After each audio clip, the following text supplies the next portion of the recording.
something very special is happening in many cities all across the land. And that is the veganization of the world.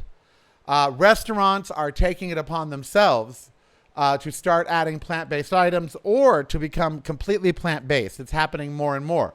They're tired of the meat waste. They're tired of the disease. They're tired of what they have to go through to keep meat and dairy. So they're switching to non-meat, non-dairy alternatives, of which there are so many. Now, you see this happening in your city, or you will see it happening in your city. It is a growing economy. Plant-based is already making people wealthy in terms of IPOs, that sort of thing. So here in Las Vegas, there is a plant-based renaissance going on. And, you know, a lot of chefs, they start in one city or two cities, and then they branch out, and obviously they become a household name. I have discovered one such chef. And if you are in Las Vegas and you are a plant-based eater, then you already know him. And if you come to town and you're a plant-based eater, you want to go visit him, because his reputation among plant-based eaters is huge. Now, if I had a fortune in money, I would invest in this guy because he's going to make a fortune. So he just opened a restaurant that I am very excited about. I waited a year for this restaurant because I will tell you, as a plant-based eater, there are some things that I miss. And I don't mean a specific thing like a steak. I mean some styles of food. And one of them was a style of food called dim sum. Now, I don't want to sound classist or elitist here because I realize that there's a whole lot of you who have never had dim sum, but you actually have. You just didn't know it. Dim sum really just means open heart. That's what it means, or from the heart, open heart. It's Chinese. It dates back centuries to the 9th century. And basically it started in Cantonese, or the city of Guangzhou, which is Canton. And it's called dim sum because it was a tea-based meal of small little bite-sized things, dumplings. And, you know, they used pork and they used beef and shrimp if they were near the ocean, as in China, many places are, you know, that sort of thing. So dim sum started back in the 9th or 10th century, and people have been eating it across the globe ever since. Anytime you have a small dumpling or tapas, in Mexican, it's called tapas, small little bites. The Italians have a word for it. Every culture has dim sum, okay? But dim sum is very specific because it started with tea and a small bite. There's what is it, yum cha? That means two on the side, basically, and that's what it was. It was tea with two little things on the side. Then they decided that people probably wanted more, and so they did dim sum, which was where they come around with a cart, and they have various dumplings and dishes on the cart, and then you choose which ones you want, and they put them on your table, and that's that. Well, ever since I became a plant-based eater, I haven't been able to go, and it gave me great joy every time I went to San Francisco to go to a restaurant there called Yank Sing. It is perhaps the best dim sum in the United States. Michelin agrees with me. They're Michelin star rated.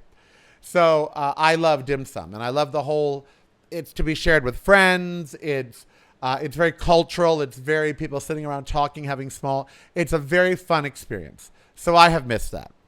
Well, Chef Kenny finally opened his dim sum restaurant.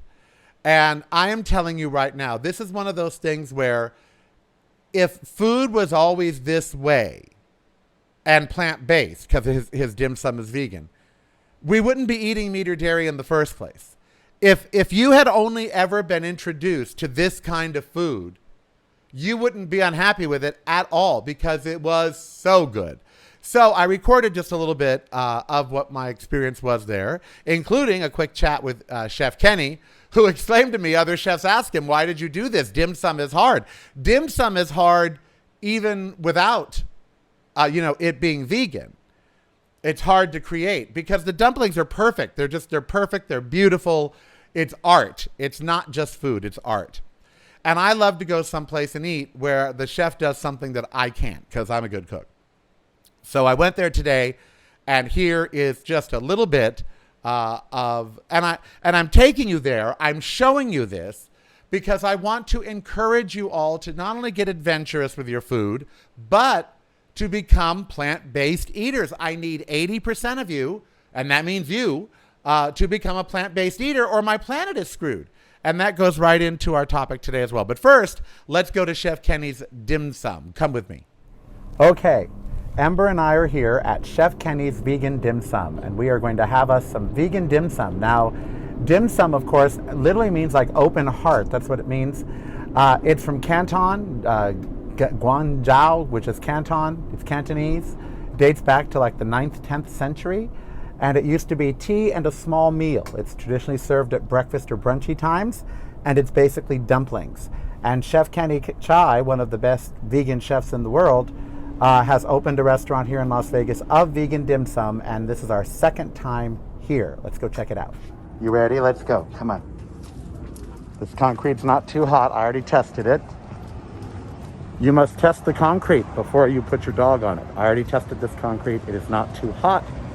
But I certainly wouldn't let her do it, you know, for a period of time. Okay, so we are inside. We are at Chef Kenny's. And we are here for vegan dim sum, which they keep track of on a little card because you get it off of a cart, or you can, you know, order on the menu, but basically it's on a cart. Now remember, this was more of a brunch thing. It was meant to be with tea and something else.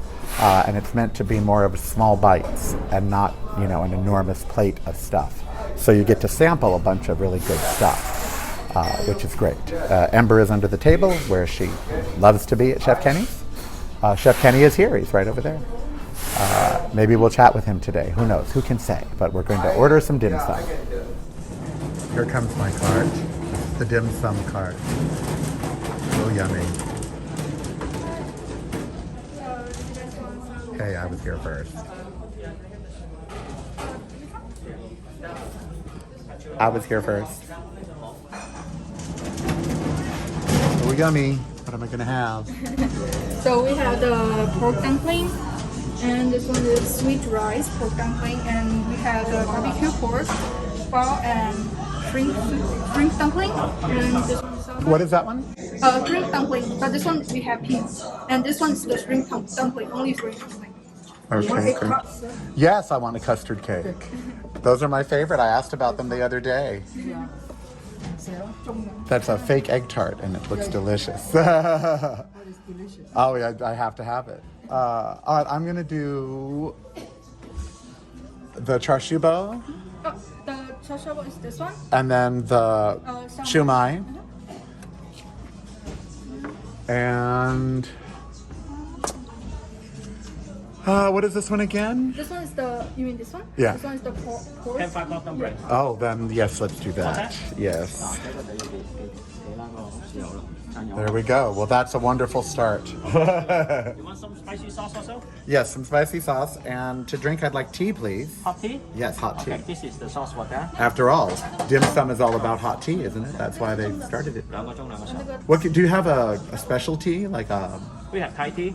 or no? I mean a hot tea, other than just the regular green No, tea. we have the jasmine, the oolong, the foley. What do you recommend with the dim sum? The jasmine or the oolong? For me, I like the foley better. Then let's do that. Okay.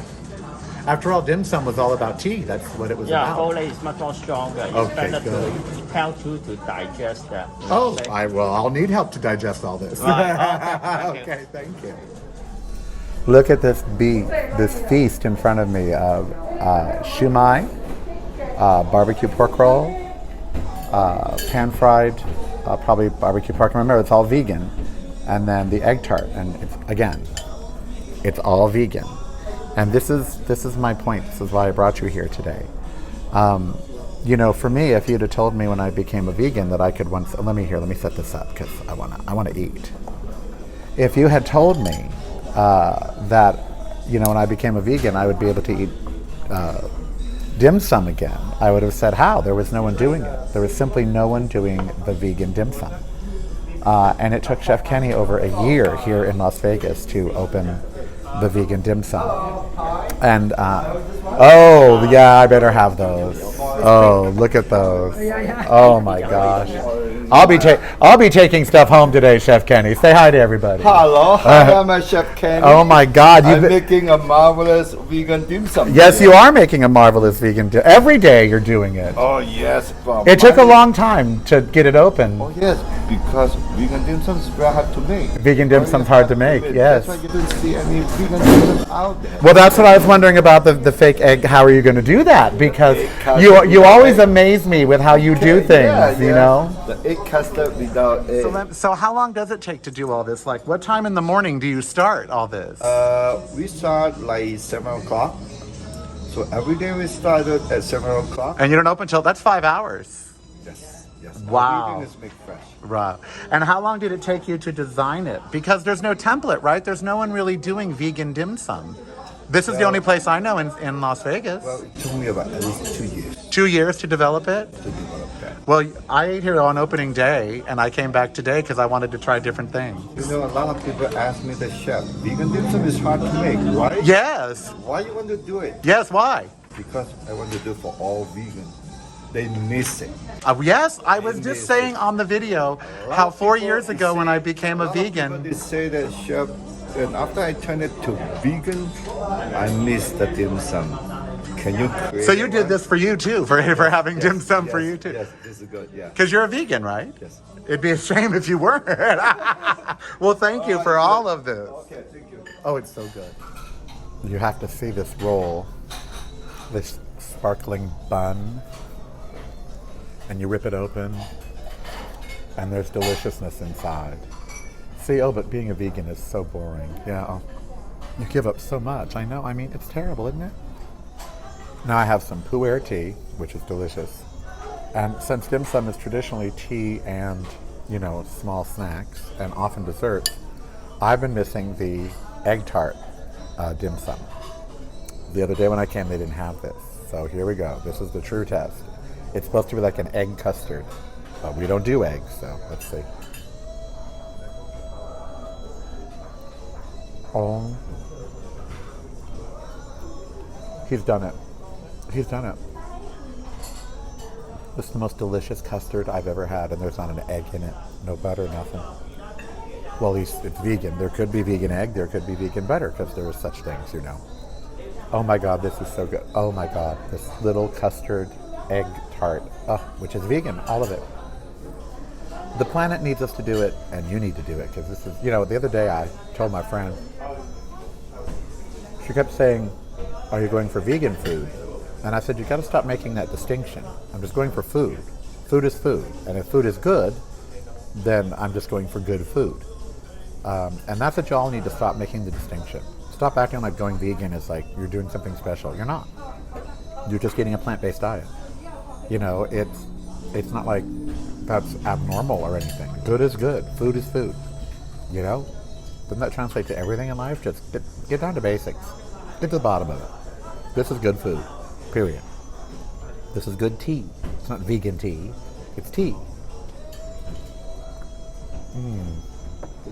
Delicious. Oh my God, I'm in heaven here. There it is at its simplest. Dim sum. Open heart. And tea. That's how it started. Tea and some finger food. All of that, including tea, $31. Here you go. There you go. Thank you. Oh, right there. Being carded. Thank you. We are in the shade. We are in the shade because we are in the West, and the West is suffering a heat wave as the East gets hit by a hurricane or tropical storm. Right now in Las Vegas, it is 111 degrees. Tomorrow it's going to be 115. There are parts of the valley estimated to be at 120. For those of you that say, oh, but Karel, it's a dry heat. Well, what are those up there, honey? Those are clouds. They're everywhere. So it's not a dry heat. It's very muggy, very hot.